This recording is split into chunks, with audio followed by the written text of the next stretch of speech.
Fit. Right, we are now coming to questions to the Prime Minister. I will first call the Prime Minister to answer the engagements question. I will then call Daisy Cooper to ask her supplementary. Prime Minister.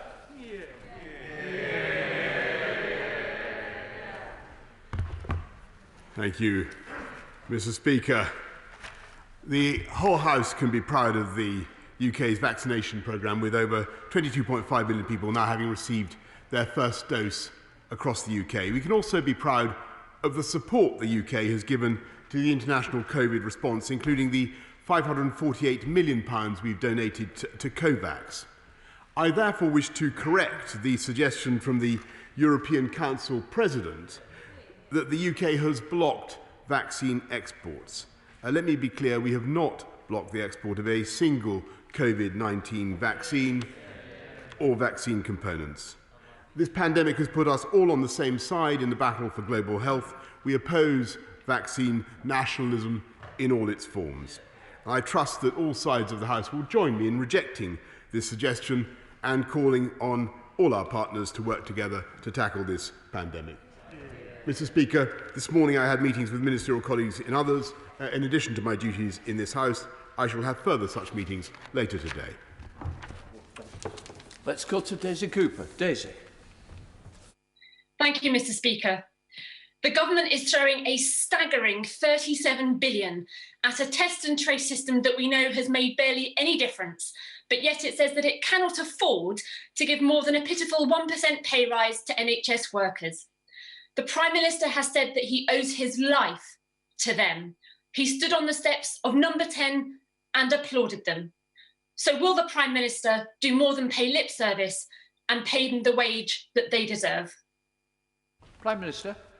Mr. Speaker, she is indeed right that we owe a huge amount to our nurses, an incalculable debt, and that's why I'm proud that we've delivered a 12.8% increase in the starting salary of nurses and are asking the Public Pay Review Body to look at increasing their pay exceptionally of all the professions in the public sector. And as for test and trace, Mr. Speaker, it is thanks to NHS Test and Trace that we're able to send kids back to school and begin cautiously and irreversibly to reopen our economy and restart our lives.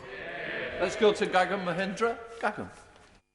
Thank you, Mr. Speaker. I recently visited Long Marston, Bovingdon, Rickmansworth and Berkhamsted to see the damage the flooding caused to our communities firsthand. Can the Prime Minister assure this House that as the weather gets better, we do not lose the momentum of finding long-term sustainable solutions to prevent flooding in the future and to give residents the security they deserve all year round, irrespective of the weather outside? Prime Minister. I thank my honourable friend for what he's doing to campaign for his local area for flood defences. I want to thank the Environment Agency for their tireless and imaginative and creative work that they do to find solutions, and we're investing £5.2 billion to build 2,000 new flood defences over the next 6 years. We now come to the Leader of the Opposition, Keir Starmer. Who does the Prime Minister think deserves a pay rise more? An NHS nurse or Dominic Cummings? Mr. Speaker, as I told the honourable lady for the Liberal Democrats earlier on, we owe a massive debt as a society, and I personally, to the nurses of our NHS. And that's why we've asked the Public Sector Pay Review Body exceptionally to look at their pay. I want to stress, however, as the House knows, that starting salaries for nurses have gone up by 12.8% over the last 3 years, and it is thanks to the package that this government has put in place that we now have 10,600 more nurses in our NHS, Mr. Speaker, than there were 1 year ago, and 60,000 more in training. Starmer. Mr. Speaker, he says nurses' pay has gone up. I know he's desperate to distance himself from the Conservatives' record over the last decade. As he well knows, since 2010, nurses' pay has fallen in real terms by more than £800. And he didn't answer my question. It was a very simple question. He's been talking about affordability. He could afford to give Dominic Cummings a 40% pay rise. He could afford that. Now he's asking NHS nurses to take a real-term pay cut. How on earth does he justify that? Mr. Speaker, as I repeat the point that I have made, I believe that we all owe a massive debt to our nurses, indeed all our healthcare workers and our social care workers. And one of the things that they tell me when I go to hospitals, Mr. Speaker, as I know the right honourable gentleman does, is that in addition to pay, one of their top concerns is to have more colleagues on the wards to help them with the undoubted stress and strains of the pandemic, and that's why we provided another £5,000 in bursaries for nurses, another £3,000 to help them with particular costs of training and with childcare, Mr. Speaker. And it's because of that package that this year, I believe, we're seeing another 34% increase in applications for nurses, and we are on target. This government of this party of the NHS is on target to deliver 50,000 more nurses in our NHS, Mr. Speaker. Keir Starmer. Mr. Speaker, he talks about recruitment. There are currently 40,000 nursing vacancies, 40,000 and 7,000 doctors' vacancies. How on earth does he think a pay cut is going to help solve that? And frankly, I'd take the Prime Minister a bit more seriously if he hadn't spent £2.6 million of taxpayers' money on a Downing Street TV studio or £200,000 on new wallpaper for his flat. Mr. Speaker, they say charity starts at home, but I think the Prime Minister's taking a bit too literally. Let me try something very simple.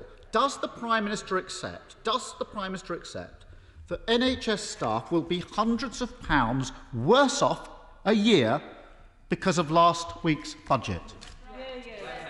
No, Mr. Speaker, because, and of course we will look at what the independent peer review body has to say exceptionally about the nursing profession, whom we particularly value. But what he should also know, and which he should reflect to the House, is that under this government, we not only began by a record increase in NHS funding of, I think, £33.9 billion, but because of the pandemic, we put another £63 billion into supporting our NHS, Mr. Speaker, on top of the £140 billion of in-year spending. And it's because of this government that in 1 year... Yes, because it's not just a pay cut, it's a broken promise too. Time and time again, he said that the NHS wouldn't pay the price for this pandemic. 2 years ago, he made a promise to the NHS. Here in black and white, his document, it commits to a minimum pay rise of 2.1%. It's been budgeted for and now it's being taken away. He shakes his head. His MPs voted for it. So why, after everything the NHS has done for us, is he now breaking promise after promise? Prime Minister. Mr. Speaker, he voted against the document in question, which is to crown the absurdity of his point. Under this government, we have massively increased funding for our amazing NHS, with the result, as I say, there are 6,500 more doctors this year than there were last year, 18,000 more healthcare workers and 10,600 more nurses. And we're going to go on, Mr. Speaker, and we are going to deliver our promises. I can tell the right honourable gentleman. We are going to go on and we're going to build 40 more hospitals, and we're going to recruit 50,000 more nurses, and we're going to get on and deliver on our pledges to the British people. And we're going to do that because of our sound management of the economy and the fastest vaccine rollout programme of any comparable country, which, frankly, if we'd followed his precepts and his ideas, we would certainly not have been able to achieve. He says he voted for it, he did. And now he's ripped it up. 2.1% ripped up. And if the Prime Minister won't listen to me, he should listen to what his own Conservative MPs are saying about this. His own side. This is what they say. Behind you, Prime Minister, it's inept. It's unacceptable. It's pathetic. These are Conservative MPs about the Prime Minister's pay cut for nurses. And that's before his answers today. Another of MPs said this, Mr. Speaker, and this is perhaps the most telling of all the comments. This MP said, sitting behind him, "The public just hear 1% and they think how mean we are." Mr. Speaker, even his own MPs know he's got this wrong. Why is he going ahead with it? Prime Minister. Mr. Speaker, what the public know is that we're increasing starting pay for nurses by 12.8% over the last 3 years. They know that this government in the last year has put another £5,000 bursary into the pockets of nurses because we support them, and as well as the 3,000 extra for training. And of course, it's very, very important that the public sector pay review body should come back with its proposals, and we will, of course, study them. But as I say, it is thanks to the investment made by this government that there are 49,000 more people in the NHS this year than last year, 10,600 more nurses helping to relieve the burden on our hard-pressed nurses. That is what this government is investing in. Keir Starmer. Speaker, he says, we support them, we'll reward them. He's cutting their pay. Mr. Speaker, not true, he says. Not true. Prime Minister, a 1% rise versus 1.7% inflation rise. That is a real terms cut. And if the Prime Minister doesn't understand that, we really are in trouble. Mr. Speaker, they promised honesty, but the truth is they can afford to give Dominic Cummings a 40% pay rise, and they can't afford to reward the NHS properly. The mask really is slipping, and we can see what the Conservative Party now stands for. Cutting pay for nurses, putting taxes up on families. He's had the opportunity to change course, but he's refused. So if he's so determined to cut NHS pay, we at least show some courage and put it to a vote in this Parliament. Mr. Speaker, the last time we put it to a vote, he voted against it. As I said before, we're increasing pay for nurses. We're massively increasing our investment in the NHS. We are steering a steady course, whereas he weaves and wobbles from one week to the next, Mr. Speaker. One week he's attacking us, saying we should be doing more testing. The next week he's denouncing us for spending money on testing. One week he calls for us for a faster rollout of PP. The next week he's saying we spent too much, Mr. Speaker. He's got to make his mind. One week he calls for a faster vaccination rollout when he actually voted, though he claims to have forgotten it, to stay in the European Medicines Agency. Perhaps he'd like to confirm that he voted to stay in the European Medicines Agency, Mr. Speaker, which would have made that vaccine rollout impossible. We vaccinate, we get on with delivering for the people of this country. We vaccinate, he vacillates, Mr. Speaker, and that's the difference. Thank you, Mr. Speaker. The incredible success of our vaccination programme, for which the Prime Minister and this government deserve immense credit, now means that tourism businesses in Blackpool can look forward to a successful summer season when the economy reopens. When the time is right, will the Prime Minister support a campaign encouraging people to holiday here in the UK this summer, and will he join me in Blackpool to launch that campaign and to showcase everything we have to offer? Well, Mr. Speaker, I will look very carefully at my diary to see whether I can actually get up to Blackpool. I have many happy memories of joyful evenings spectating at the illuminations of Blackpool, and I know that Blackpool will play an important part in the tourism recovery that we hope to see this summer if we continue on our roadmap. We have technical issues with the leader of the SNP, so I'm going to ask Kirsten Oswald as the deputy leader to stand in. Kirsten Oswald. Mr. Speaker, yesterday the Prime Minister published his plans for an Erasmus replacement without any consultation or discussion with devolved governments. The replacement scheme offers lower living support, no travel support, no tuition fee support. Why is this Tory government taking opportunities away from our young people? Well, Mr. Speaker, she is a delightfully concise question, I may say.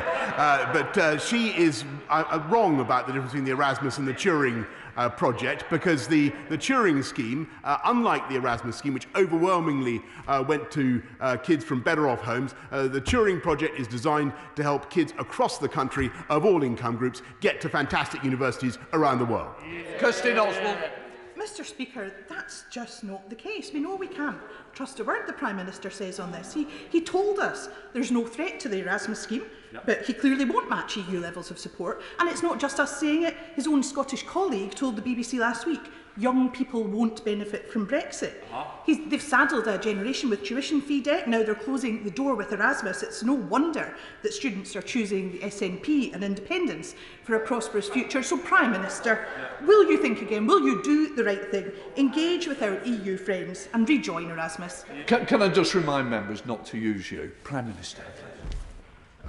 Thank you, Mr. Speaker. No, I think students should choose the Turing Project because it's fantastic and it reaches out across the whole country. And I believe, by the way, Mr. Speaker, they should reject the SNP because it's totally a Scottish nationalist party, Mr. Speaker, because it is failing the people of Scotland, failing to deliver on education, failing on crime, and failing on the economy. And I think that I hope very much that the people of Scotland will go for common sense and instead of endlessly going on about constitutional issues, instead of endlessly campaigning for a referendum, which I think is the last thing the people of this country need right now, I think people want a government that focuses on the issues that matter to them, including a fantastic international education scheme like Turing. Right, let's go to Jeremy Wright. Jeremy. Thank you very much, Mr. Speaker. My right honourable friend will recognise that while COVID restrictions have been in place, children have not only had to learn online rather than in the classroom, but have also missed out on cultural, artistic and sporting activities with their peers.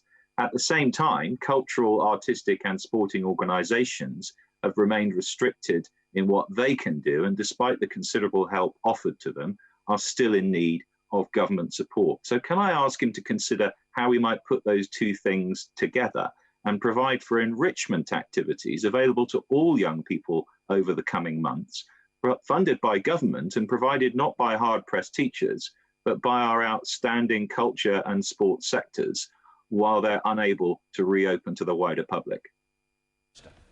My right honourable friend has been a great champion of the arts and culture sectors, and he's completely right about the role that they can play for young people in the recovery, and that's why the massive £2 billion recovery fund that we've given to thousands of theatres and orchestras, choirs, music venues and others, we hope will be used for the benefit and the cultural enrichment of young people up and down the country.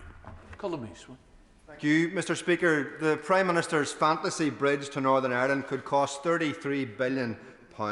This while our road and rail networks have been absolutely decimated from decades of underinvestment. The Conservative Party got a grand total of 2,399 votes at the last Assembly election. What mandate does he think he has to override the democratically elected people of Northern Ireland to impose a bridge that goes through miles of unexploded munitions and radioactive waste? Yeah, exactly.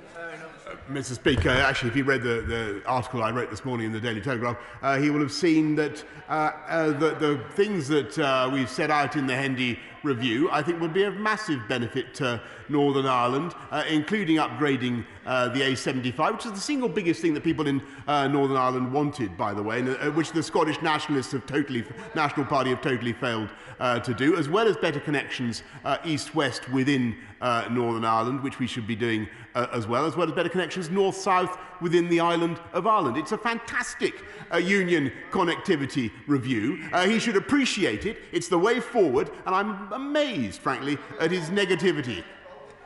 Paul Holmes. Thank you, Mr. Speaker. Despite the claims of Eastleigh Liberal Democrats, my constituents will be delighted to know that the concrete section of the M27 will start to be resurfaced this summer.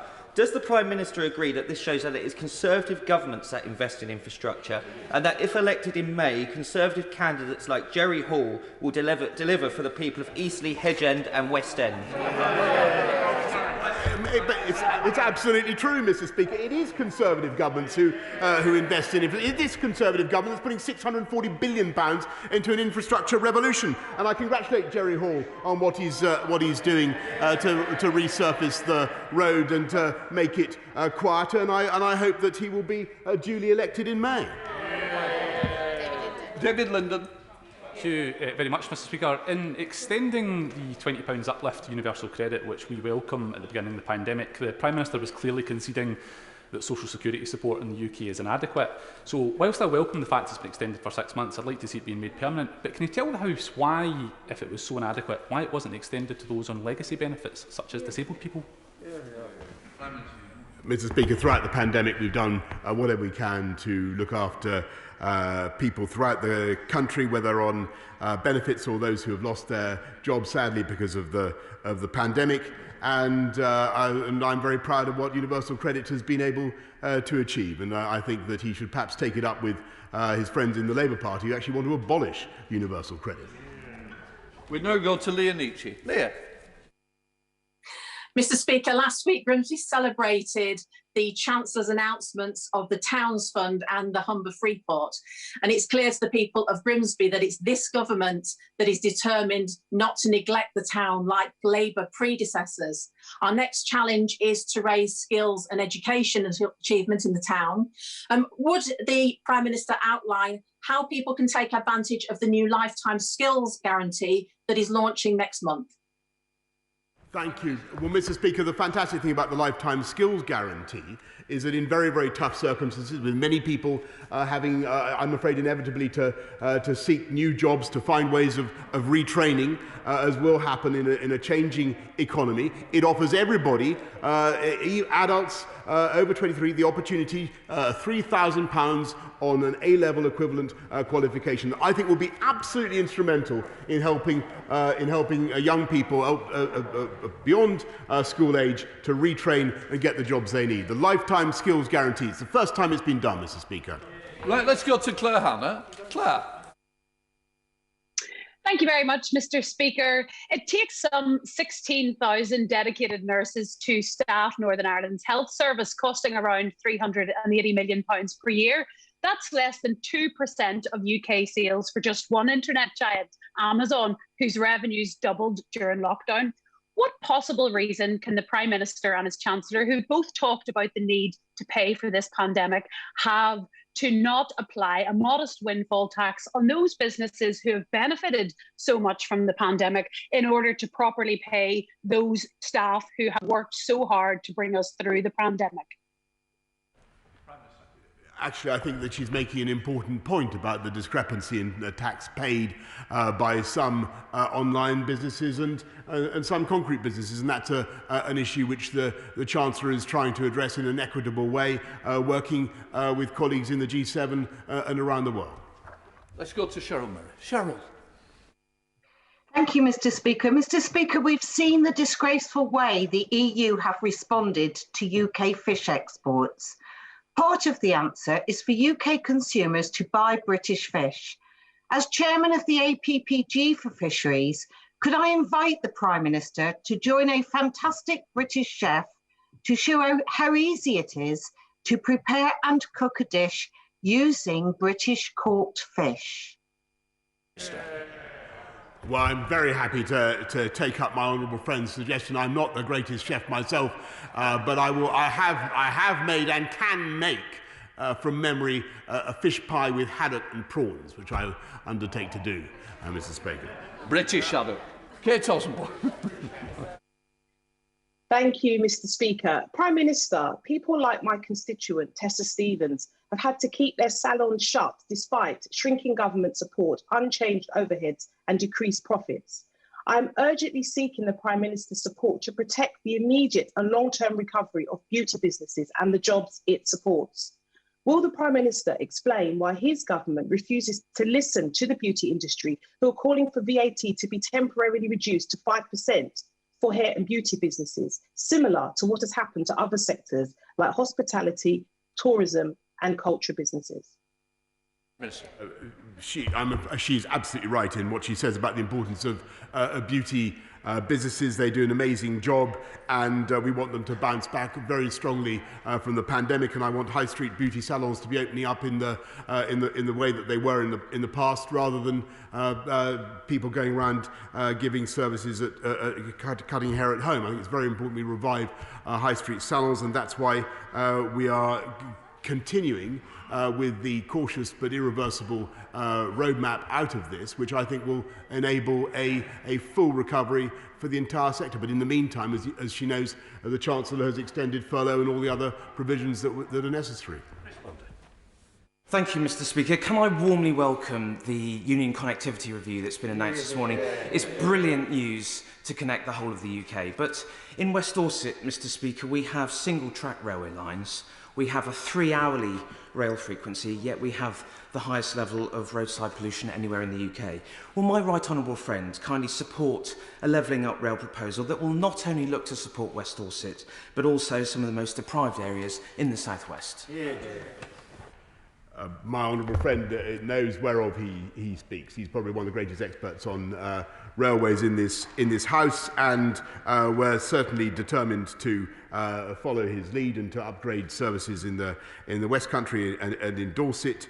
He knows what's happening at Dawlish and elsewhere, and Network Rail has identified proposals including improvement of the performance of the West of England line, which is currently being assessed. But he's knocking at an open door, Mr. Speaker. Right, let's go to Dan Carden. Dan. Thank you, Mr. Speaker. Back in 2012, commissioning for alcohol and drug addiction treatment was taken out of the NHS and handed to local authorities. And those services are now overwhelmed after a decade of cuts and fragmentation. And last year, the UK recorded the highest number of alcohol-specific deaths since records began. Addiction is an illness that can be treated.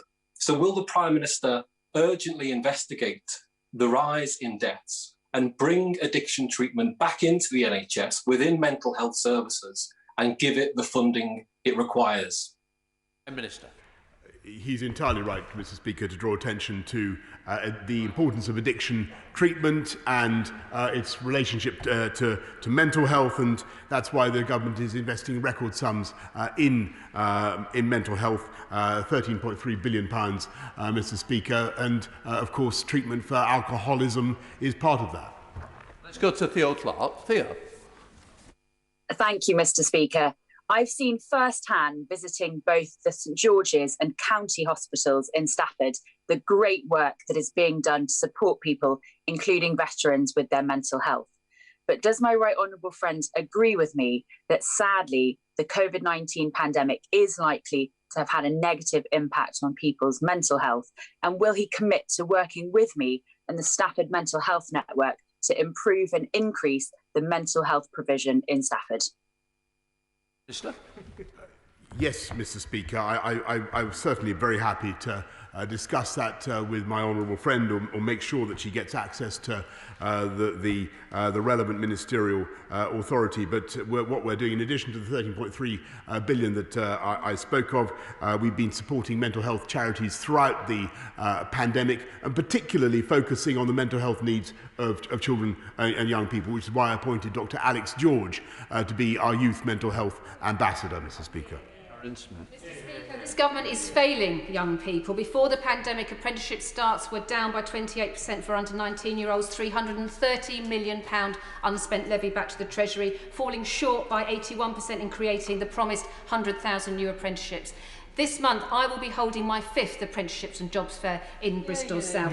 Will he join me in urging all young people to support that fair in Bristol South, or will he apologise to them for failing them so far? Exactly. Mr. Speaker, I think jobs fairs are an important thing, and I know that colleagues across the House do them, but I also think that the government can be proud of the record that we've had in getting record numbers of young people into employment. We're now faced with a very severe problem caused by the pandemic, and that's why we're addressing it not just with the lifetime skills guarantee that I mentioned earlier on, but also with the Kickstart funds, the Restart funds, £2 billion going into Kickstart alone to help young people into the jobs that they need. Demi Moore. Thank you, Mr. Speaker. After putting in a fantastic bid, Southport last week got a £37.5 million Towns deal. This will be transformational and represents the levelling up agenda of the Prime Minister and this Conservative government. When his diary allows, will he come to Southport to see these projects as they unfold and the impact they'll have on the lives of my constituents? Yes, indeed, Mr. Speaker. I'm told that the Boulevard of Light on Lord Street rivals the Champs-Élysées itself, and I will certainly keep my honourable friend's invitation in mind. McGovern. Thank you, Mr. Speaker. In this House, we all know the importance of those people who've looked after our vulnerable loved ones over the past year when we have been unable to do so. So will the Prime Minister explain to me why, in this country, we have 375,000 care workers on a 0 hours contract? Mr. Speaker, I'm proud of what the government has done to increase the wages of care workers across the country, with record increases in the living wage.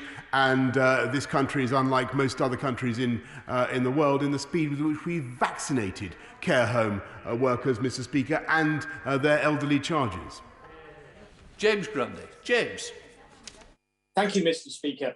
First of all, may I thank the Prime Minister for his commitment to levelling up the North, the benefits of which we are already beginning to see, with a £15 million allocation from the government's Transforming Cities Fund, enabling the plans to reopen Golden Station in my constituency of Lee to progress.